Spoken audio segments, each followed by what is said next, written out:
नमस्कार दोस्तों, जय महाराष्ट्र। जागो इंडिया जागो में फिर से आपका एक बार हार्दिक स्वागत है। दोस्तों, आज हम बात करेंगे, कुछ हमारे क्वेश्चंस हैं, हमारे जो सब्सक्राइबर हमारे दर्शक हैं उन्होंने कुछ सवाल किए हैं। तो आज कुछ लोगों के सवालों के जवाब जो भी मेरे नज़रिए से बनता है वो मैं देना चाहूँगा। तो दोस्तों, पहला सवाल है, सर बड़े बिल्डर किसके थ्रू डिस्पैच करता है SRA RERA SRA process video बनाइए। तो सर, इसमें आपको समझना चाहिए, जो डेवलपर्स के काम करने के लिए उनको आर्किटेक्ट चुने जाते हैं, और एसआरए जो है, एसआरए का प्रोसेस सोसाइटी, डेवलपर्स और आर्किटेक्ट ही वो माध्यम होता है जो एसआरए के प्रोसेस को आगे बढ़ाता है। प्लान पुटअप करना या जो भी काम है वहाँ का लाइजनिंग का, वो सब आर्किटेक्ट के थ्रू उसको लाइजनिंग का सर्टिफिकेट मिलता है डेवलपर द्वारा, और उसी के ऊपर वो आगे बढ़ते हैं। और रह गया रेरा, तो दोस्तों रेरा जो है, रेरा और एसआरए में बहुत डिफरेंट है।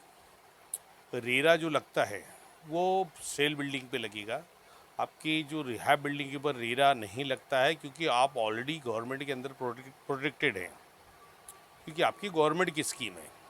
और रेरा जहाँ प्राइवेट स्कीम है वहाँ पे लागू होता है, जैसे प्राइवेट डेवलपमेंट्स होते हैं या एसआरए में सेल बिल्डिंग बनती, तो वहाँ रेरा लागू होता है। तो आइए दूसरा क्वेश्चन देखते हैं। दूसरा क्वेश्चन है, सर अगर भाड़े का यह प्रोसीजर सोसाइटी को उनके सभी सभासदों के लिए करना है बिल्डर के खिलाफ, तो कैसे करें। दोस्तों, अगर सोसाइटी स्वतः संज्ञान लेती है कि उनके जो भी सभासद हैं उनको भाड़े नहीं मिले हैं, तो सोसाइटी को 153 या नोडल ऑफिसर के पास जाने की ज़रूरत नहीं है। उनको इतना लंबा प्रोसीजर करने की ज़रूरत नहीं होती है। सोसाइटी के पास, मैंने बताया था ना, कि सोसाइटी की बहुत ताकत होती है, बहुत पावर्स दिए गए हैं। वो आपका सोसाइटी का पूरा मैनेजमेंट संभालती है। तो सोसाइटी को अगर भाड़े के लिए अगर इस विषय में आवाज़ उठाना है, तो सोसाइटी अपने लोगों की एक सभा बुलाए, उसमें प्रस्ताव पास करें कि भाई लोगों को डेवलपर्स भाड़े नहीं दे रहे हैं, तो डेवलपर्स को नोटिस दिया जाए। अगर नोटिस का कोई रिप्लाई नहीं देता या भाड़े नहीं पे करता है, तो नोटिस का रिप्लाई मतलब ये नहीं कि नोटिस का रिप्लाई कुछ भी आ जाए। नोटिस का जो सेटिस्फाइड रिप्लाई नहीं आता है या भाड़े नहीं अदा करता है, तो सोसाइटी डेवलपर के खिलाफ 13(2) का प्रोसीजर चालू करेगी, जिसमें ठहराव में वो 70% से ज़्यादा लोगों की सहमति लेगी। और डेवलपर के विरुद्ध 13(2) यानी डेवलपर बदली क्यों नहीं किया जाए, विकासक को बदली क्यों नहीं किया, उसकी कार्रवाई वो डायरेक्ट सीओ एसआरए, मुख्य कार्यकारी अधिकारी को अप्रोच करेंगे। वहाँ पे उनकी हियरिंग चलेगी, और उसके बाद का जो भी प्रोसीजर है आपको पता है, उसमें ऑर्डर्स होंगे। ऑर्डर्स होने के डेवलपर्स की भी रेमेडी है, एजीआरसी जाना, हाई कोर्ट जाना, और ये प्रक्रियाएं चलती रहती है। लेकिन उनका काम करने का तरीका सोसाइटी का ये है कि सोसाइटी को 153 या अदर्स नोडल ऑफिसर को जाने की जरूरत नहीं है। वो डायरेक्ट अप्रोच कर सकती है सीईओ एसआरए को, और सीईओ एसआरए को, मुख्य कार्यकारी अधिकारी को, अगर सोसाइटी अप्रोच करती है अपने रेजुलेशन के साथ में, तो समझ लिए बिल्डर के लिए तकलीफ देह होगा। अब तीसरा प्रश्न है, सर हमारा बिजली बिल 2016 का है और वोटर कार्ड 2019 का, तो क्या रूम बायोमेट्रिक सर्वे हो सकता है क्या। दोस्तों, बायोमेट्रिक के बारे में कोई समझ नहीं पाया। सरकार ने ये नहीं कहा है कि बायोमेट्रिक 2000 के पहले के झोपड़ों को करो या 2011 के पहले को झोपड़ों को करो। सरकार ने ये कहा है कि जो भी झोपड़े आज की डेट में हैं उस सबका बायोमेट्रिक आपको करना है। क्यों करना है, उसका कारण ये है कि क्या आज जो झोपड़पट्टी है उसके अलावा और तादाद तो नहीं बढ़ रही है, उस चीज़ पे नियंत्रण रखने के लिए बायोमेट्रिक सर्वे किया गया है। लेकिन अगर आपका बायोमेट्रिक सर्वे हो भी जाता है तो भी आपकी पात्रता नहीं होगी सर, क्योंकि इसमें आपने बताया है कि मेरे पास 2016 का बिजली बिल है और वोटर कार्ड 2019 का है, तो आपके लिए जो भी क्राइटेरिया, जो भी डाटम लाइन है, वो आप बियॉन्ड द डाटम लाइन है तो आपका पात्रता नहीं होगी सर्वे होने के बावजूद भी। और सर्वे तो एक्चुअली करना ही चाहिए। कारण क्या होता है, ये कंपनी अथॉरिटी को भी समझना चाहिए, डिपार्टमेंट को भी समझना चाहिए, डेवलपर्स को भी समझना चाहिए और सोसाइटीज़ को भी समझना चाहिए, क्योंकि जब किसी झोपड़े के ऊपर एनेक्सर में नाम नहीं रहेगा तो उस झोपड़ा धारक को पूरा अधिकार है अपने प्रोटेक्शन का कि वो कोर्ट जा सके, क्योंकि वो वहाँ पे इशारे में अगर केस नहीं फाइल करता है तो भी कोर्ट को उसका केस एक्सेप्ट करना पड़ेगा, उसको स्टे मिलेगा, क्योंकि उनका नाम एनेक्शल 2 में नहीं है इन द सेंस वो झोपड़ी इशारे में अफेक्टेड नहीं है। ये समझना चाहिए डिपार्टमेंट को, कंप्लेन अथॉरिटी को, जिसकी वजह से प्रोजेक्ट डिले हो सकते हैं। और एक बार अगर आपके नाम इंटर्ड हो गए एनेक्शर 2 में और वहाँ पे अपात्र है, अनिर्णित है या जो भी XYZ, तो आपको फिर स्लम एक्ट का प्रोसीजर लागू हो जाता है, क्योंकि अगर आपके झोपड़े अगर इंटर्ड नहीं हैं तो उसका मतलब है झोपड़े इशारे में बाधित नहीं हैं। इस चीज़ को समझा जाए। अब चौथा क्वेश्चन है, मेरे पास जनवरी 2000 का लाइट बिल है और सर्वे का स्लिप है, क्या मेरा पात्र होगा? तो सर आपके पास सर 2000 का लाइट बिल है और सर्वे स्लिप है, लेकिन आपने ये नहीं बताया कि आपकी झोपड़ी 2000 के पहले की है, आपने खरीदी बिक्री किया है या 2000 में आपने बनाया है। तो अब इसके अंदर ये उठता है कि 2000 में आपकी झोपड़ी कब की, क्योंकि डेटम लाइन 1/1/2000 है दोस्तों। 2/1/2000 भी रहेगा तो आपकी झोपड़ी अगर इसके पहले किसी से खरीदी नहीं गई है, उनके पहले वाले के डॉक्यूमेंट नहीं हैं, तो आपकी झोपड़ी सशुल्क में पात्रता होगी, सशुल्क में। और यदि आपने झोपड़ी खरीदी हुई है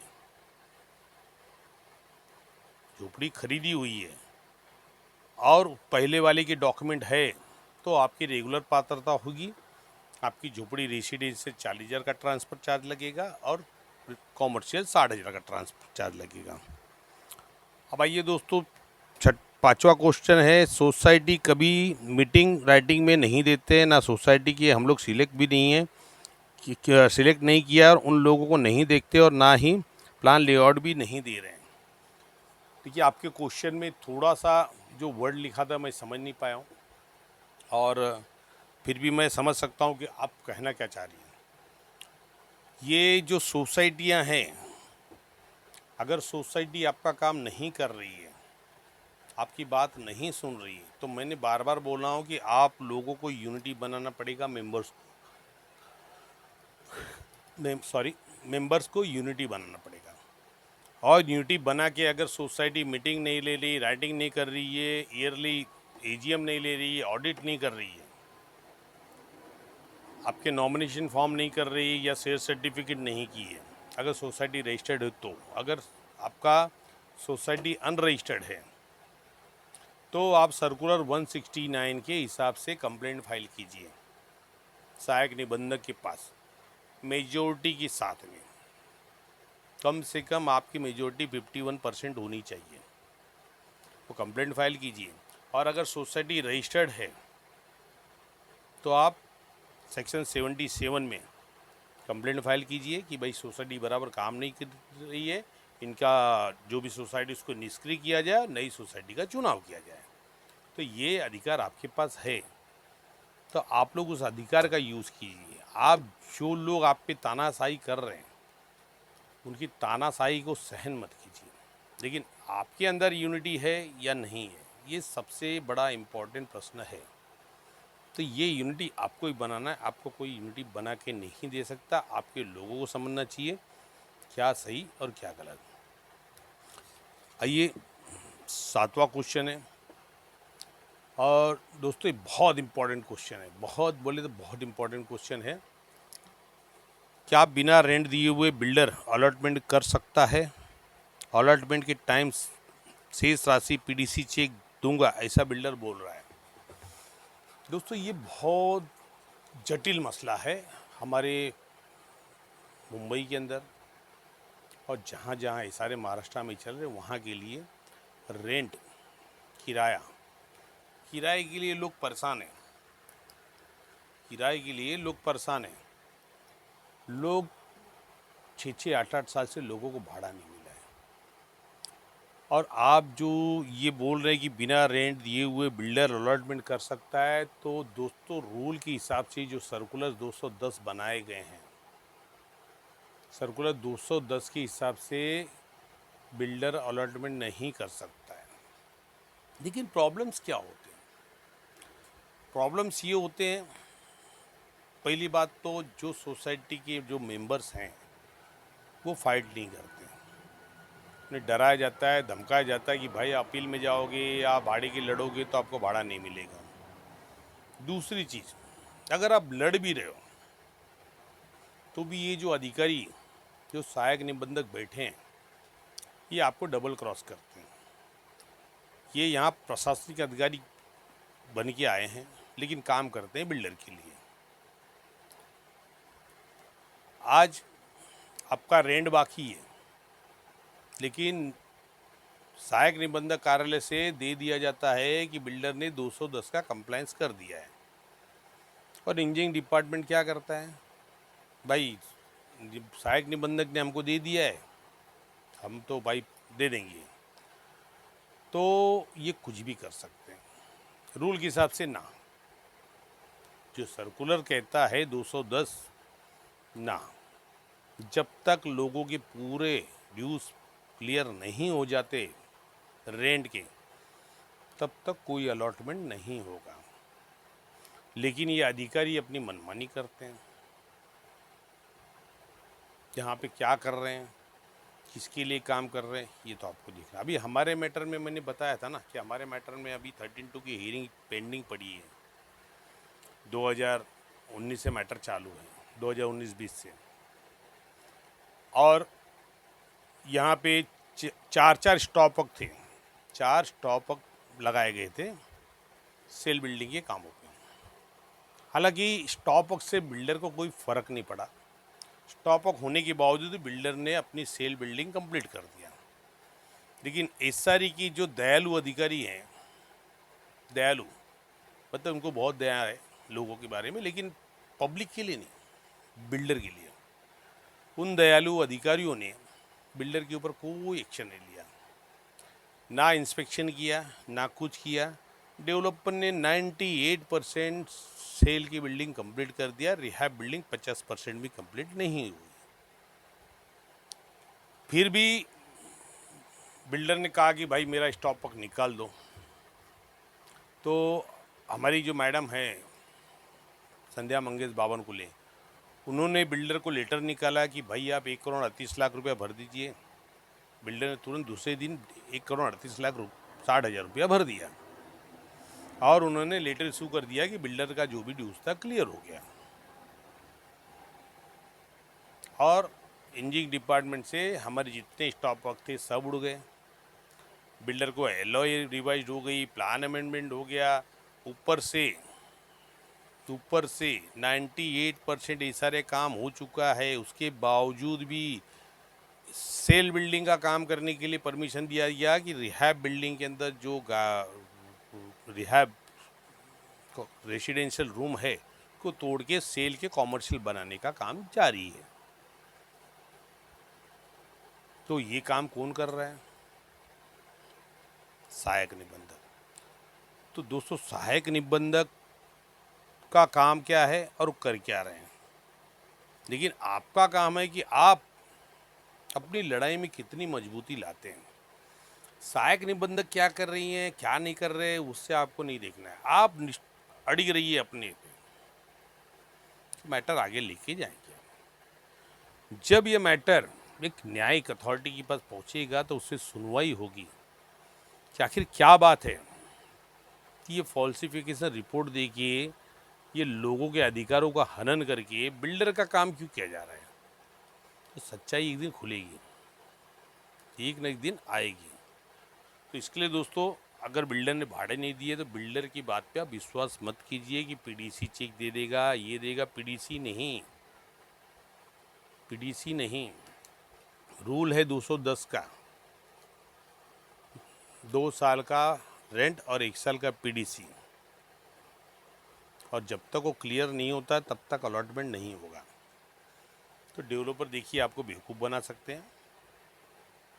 अब आपके यहाँ के लोग क्या सोचते हैं, आप क्या सोचते हो, ये आपके ऊपर डिपेंड करता है। लेकिन ये चीज़ आपको समझना चाहिए कि डेवलपर्स किसी के नहीं, ये अंग्रेज हैं। ये यहाँ पे फूट डालो राज्य करो की नीति अपनाते हैं। हर डेवलपमेंट में कहीं भी, चाहे प्राइवेट हो या हिस्सारी हो, जहाँ बिल्डर पहुँचते हैं वहाँ के आपसी लोगों का पहले भाईचारा इतना अच्छा रहता था कि आपसी सलाह मशवरा करके सोसाइटी के लिए करते थे, अपने इस क्षेत्र के लिए करते थे। जरा सा बिल्डर आ जाता है तो आपसी तनाव चालू हो जाते हैं, एक दूसरे से सब दुश्मन बन जाते हैं। तो कारण क्या है, ये आपको सोचना है। तो दोस्तों, मैं इस वीडियो में किसी भी सब्सक्राइबर का नाम नहीं लिया हूँ। कारण है, बहुत से सब्सक्राइबर कहते हैं कि सर हमारा नाम मत डालिए, तो इसके लिए मैंने सोचा नाम छोड़ दीजिए। कमेंट हमारे डिस्क्रिप्शन लिंक में है ही है, सारे सारी वीडियो के ऊपर कमेंट्स तो है ही है, कमेंट लिंक में है ही है। कमेंट बॉक्स में आप देख लीजिएगा किसका कमेंट है, और जिसका भी क्वेश्चन है खुद समझ जाए कि आपका क्वेश्चन है, और इसलिए मैं बिना नाम लिए ही ये चीज़ बना रहा हूँ। तो दोस्तों, वीडियो लंबी हो रही है, वैसे भी आप लोग बोलते हैं कि शॉर्ट वीडियो बनाइए, शॉर्ट वीडियो बनाइए, इसलिए मैं शॉर्ट वीडियो ही बनाने की कोशिश करता हूँ। फिर भी भाई 15, 16, 20 मिनट तक चली जाती है। तो दोस्तों, और भी कई क्वेश्चंस हैं जो अगले वीडियो में उसका लेंगे, और बहुत सारी चीज़ें ऐसी जो इशारे में जो आपको पता ही नहीं है, वो भी चीज़ें आएंगी धीरे धीरे, वो भी मैं बताऊंगा क्या होता है, कैसे होता है। आप समझना आपको है, अगर आप वीडियो बराबर देखेंगे, प्रॉपर देखेंगे, तो आप समझेंगे। तो धन्यवाद दोस्तों, मिलते हैं अगली वीडियो में किसी और नए विषय पे, या इसी विषय को कंटिन्यू करेंगे, और भी क्वेश्चन है उस बारे में हम बात करेंगे। धन्यवाद। जय महाराष्ट्र।